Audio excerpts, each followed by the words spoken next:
가장 먼저 하창봉 팀장, 포스원의 하창봉 팀장과 자세한 얘기 함께하도록 하죠.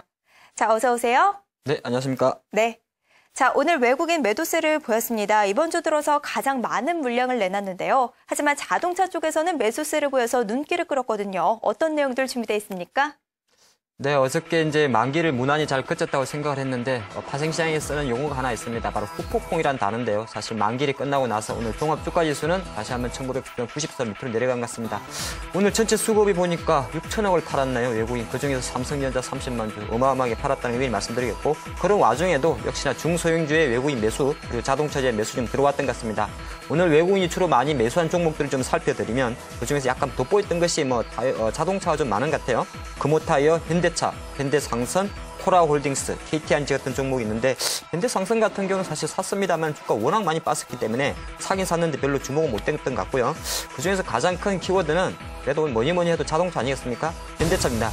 현대차 오늘 오랜만에 다시 한번 21만 원 이상 훌쩍 뛰어넘으면서 3% 이상의 상승 기염을 토했는데 가장 중요한 것이 지금 보면 현대차가 그래도 삼성전자 빠질 때 올라와 주니까 상당히 기분이 좋다 그런 말씀을 드리겠고, 기분을 떠나가지고 왜 올라갔느냐에 대한 생각을 좀 해볼 필요가 있는데 가장 중요한 것은 환율도 오늘 좀 어느 정도 1111원까지 올라가면서 그동안 물론 엔화도 지금 96원까지 있기 때문에 큰 차이는 없습니다만은 그래도 환율 우려 때문에 지난해 급락한 것을 좀 커버했다 보는 것이고, 또 한편으로는 실제적으로 자동차가 어느 정도 사실은 저평가 맞습니다. 현대차 퍼가 8밖에 안 되니까 코스피 퍼보다 훨씬 싼 건 맞습니다. 그런 흐름 때문에 오늘 강력한 매수가 좀 들어오면서 상승의 기염을 표한 것 같습니다. 잠깐 차트를 보면서 추가 전략을 좀 드리면요.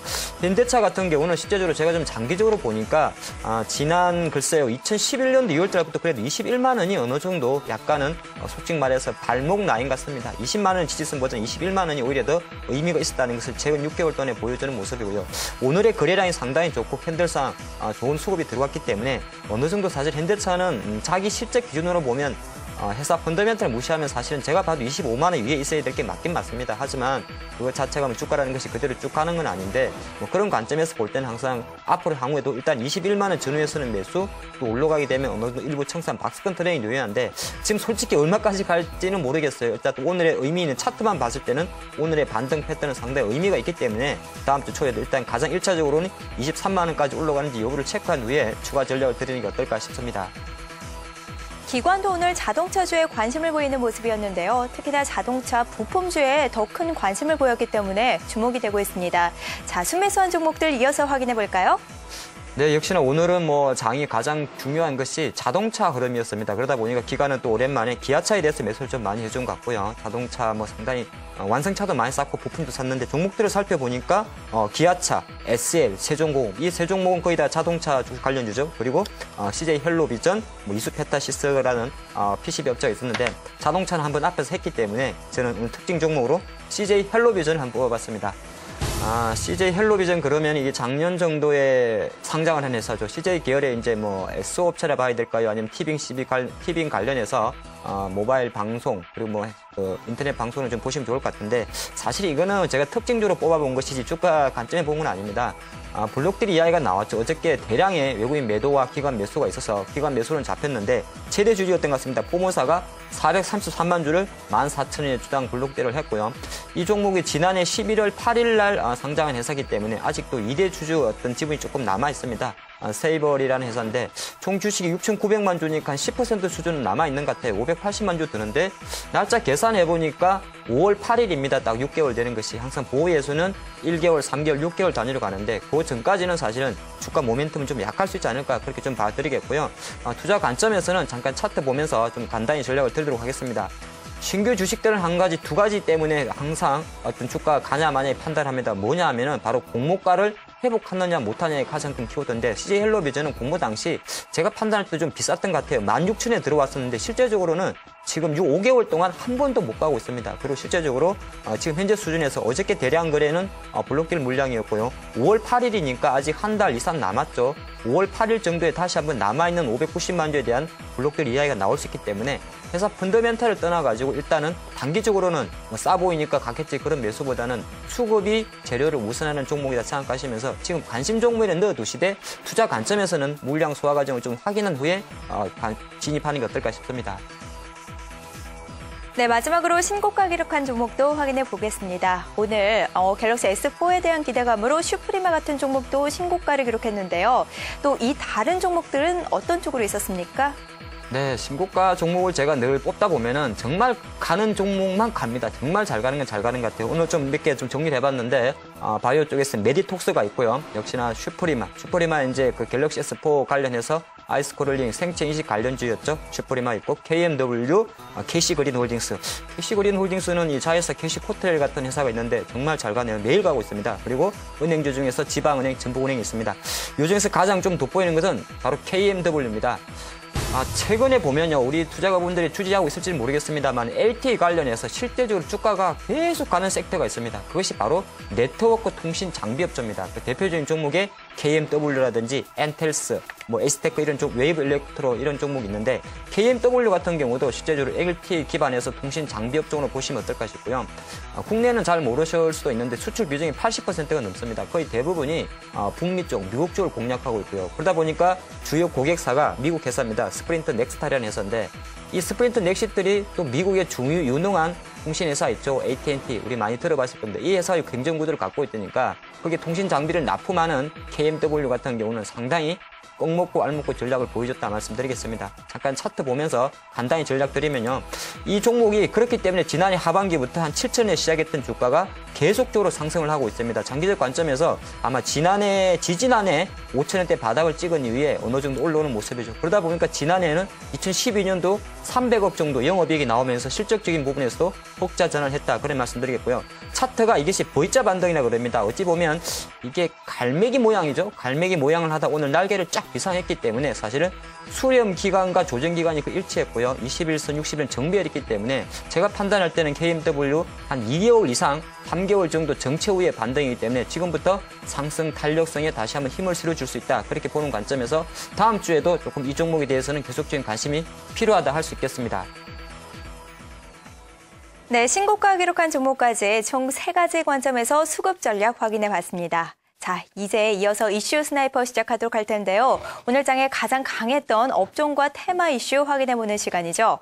자, 최근에는 환율이 가장 문제가 되고 있습니다. 원달러 환율 오늘 보니까요. 1110원대까지 빠르게 올라오는 모습이었는데요. 자, 이렇게 환율이 변동성이 심하다 보니까 기업 측에서 대응할 시간이 없다라는 점이 가장 문제가 되고 있습니다. 주가 역시 마찬가지인데요. 자동차주가 오늘은 상승세를 기록하기는 했지만 그동안 너무 많이 빠졌기 때문에 앞으로 또 어떻게 대응해야 될지 궁금하다는 점이 가장 고민이 되실 것 같습니다. 관련된 기사 확인해 보면서요. 전략까지 챙겨보도록 하죠.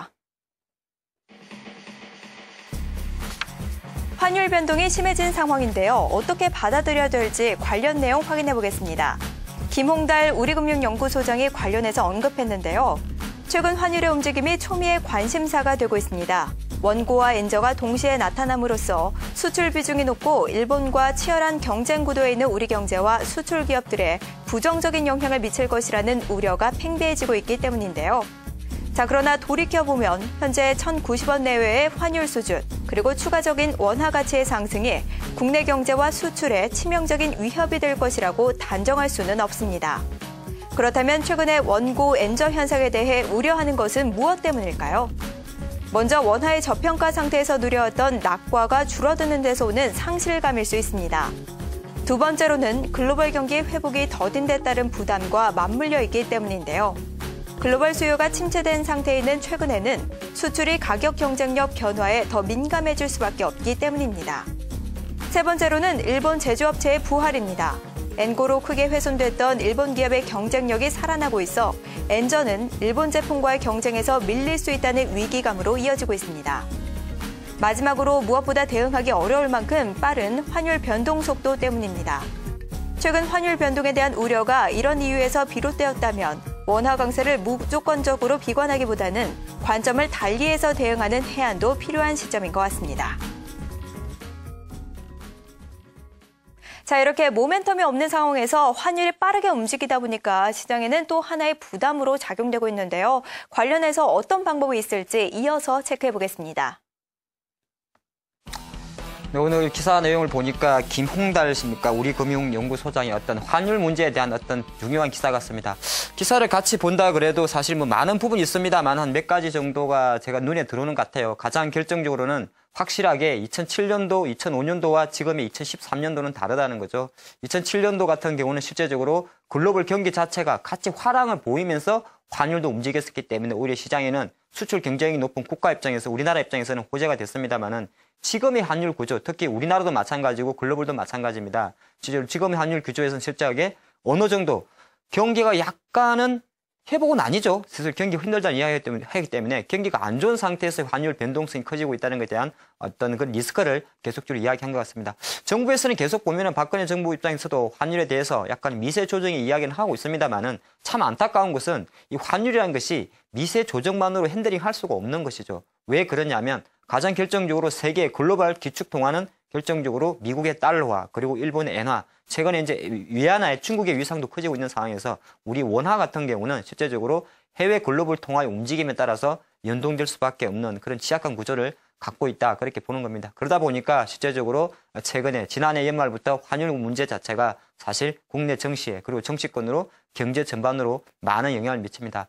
환율은요 제가 볼 때 금융 자본주의 사회에서 국가가 정책하는 두 가지 정책 중에서 가장 힘들고 어려운 정책 쪽이 있는데 그중에 하나가 바로 환율 정책이고 두 번째가 금리 정책입니다. 그러다 보니까 일단 흐름 자체 상당히 중요하다 보겠고요. 오늘 장을 조금 보니까 실제적으로 그래도 환율 이 기사 나왔습니다만은 이 환율 문제를 가지고 오늘 시장에서 접근해 봤는데 참 머리 아프죠. 환율이라는 것이 늘 드리는 말씀이 올라도 문제고 내려도 문제입니다. 오늘은 또 올랐기 때문에 물론 시장의 해석의 차이겠습니다만은 환율이 올라버렸더니 외국인이 주식을 팔았다 그렇게 해석할 수 있지 않겠습니까? 환율이 오르면 어떤 일이 생길까요? 외국인은 달러를 많이 갖고 가야 되는데 달러 100장 가져갈 것을 90장밖에 못 가져가지 않습니까? 그럼 당연히 외국인 입장에서는 달러 환차손이 발생합니다. 그래서 실제적으로 어느 정도 달러가 오르게 되면 외국인 순매수를 기대하기 어려울 수도 있는 겁니다. 물론 말의 차이가 있습니다. 외국인이 팔아서 환율이 올랐다 할 수 있을 것 같고요. 또 올랐기 때문에 팔았다 할 수 있습니다만 중요한 것은 그런 변동성 자체가 오히려 약간은 데미지가 입을 수 있다 보는 것이고 실제적으로 오늘은 또 반사이익을 본 섹터가 있습니다. 바로 자동차주였죠. 불과 오늘은 자동차주 많이 올랐는데 지난해 12월 달부터 2월 달까지 한번 보시죠. 환율이 1,100원 밑으로 급격하게 하락했던 이 구간에는 오히려 자동차주가 엔화에 대한 수출 경쟁력이 약화로 급락하게 됐다는 겁니다. 제가 여기서 말씀드리고 싶은 한 가지 키워드는 바로 이것입니다. 환율은 절대라는 표현을 못 쓰겠습니다만은 시장에 영향을 안 주기 위해서는 사실은 환율은 변동성이 좀 줄여야 됩니다. 자료화면 같이 다시 한번 보시면요.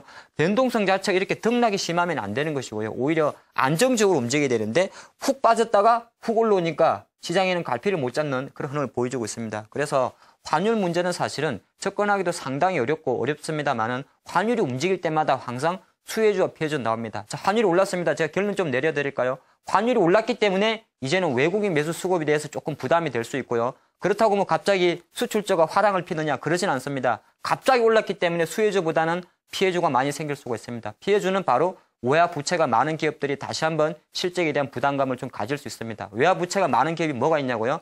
바로 유틸리티라든지 지금은 달달리고 있는 음식료 업종들도 언젠가는 다시 한번 환율이 시장에 부담을 줄 수 있다는 거 같이 생각하면서 이슈 스나이퍼 마감하겠습니다.